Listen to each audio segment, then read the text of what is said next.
అతనికి నేను పరిచయం అయ్యి ఇలాగా నా ద్వారా నా కుటుంబ ఫ్రెండ్స్ వాళ్ళకి 15 లక్షలు ఇచ్చి ఇలా 5 క్యాండిల్లు ఇచ్చాను. ఇరాక్ కంట్రీ కానీ కొన్ని కెనడా కంట్రీ కానీ పంపని చెప్పేసి. అతను డబ్బులు తీసుకున్నాడు కానీ మనిషిని ఇంతవరకు పంపలేదు. 4 సంవత్సరాలు అయిపోయింది. డబ్బులు ఇవ్వలేదు, మనిషి క్యాండిడేట్ వెళ్ళలేదు, పాస్పోర్ట్ కూడా ఇవ్వలేదు. పాస్పోర్ట్ కొంతమంది ఇచ్చాడు, ఇంకా 2 ఉన్నాయి పాస్పోర్ట్లు, ఇంకా ఇవ్వలేదు. కొంచెం అమౌంట్లో కొంచెం నాకు ముట్టింది, కొంచెం ఇంకా అలాగా ముట్టినా కూడా చాలా లేట్ చేశాడు. వాళ్ళు దానికి వడ్డీలు పాపం వాళ్ళు కట్టుకున్నారు. కొన్ని నష్టపరంగా నేను కొంచెం భరించుకున్నాను. వాళ్ళకి కొంచెం అంటే వడ్డీలకు మధ్యలో ఇలాగా వాళ్ళకి రాకపోకలు కానీ ఇవన్నీ ఖర్చు కొంచెం మధ్యలో నేను పడ్డాను, నేను భరించుకున్నాను. అలాగా చాలా నష్టపోయారు వాళ్ళు. పాపం వాళ్ళ పరువు పోయింది, వాళ్ళు నష్టపోయారు.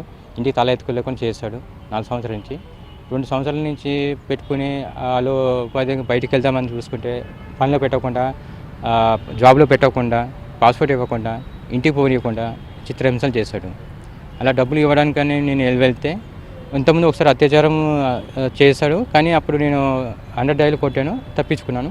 తర్వాత మళ్ళీ ఒకసారి నాకు ఫోన్లో వార్నింగ్ అయింది.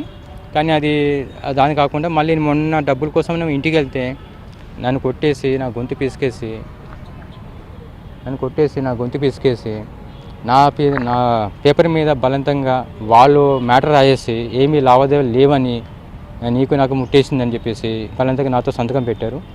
నేను అక్కడ సంతకం పెట్టిన వాళ్ళు దేనికి వల్ల అయితే నా ప్రాణానికి నేను కాపాడుకుంటే నాతో పాటు వచ్చిన నా సహోదరుని ప్రాణం కూడా కాపాడాలని నేను అలా బయటకు వచ్చి నేను నందిపేట పోలీస్ స్టేషన్లో నేను కంప్లైంట్ పెట్టి ఇక నేను మీడియా వాళ్ళని ప్రెస్ మీటింగ్కి నేను ఇక్కడికి వచ్చి వాళ్ళకి న్యాయం చేయాలని చెప్పేసి ఇక్కడ కోరుకుంటున్నాను అన్ని మీడియాలకి. దానికోసం నాకు కొంచెం చేయమని చెప్పేసి కోరుకుంటున్నాను, న్యాయం చేయాలని.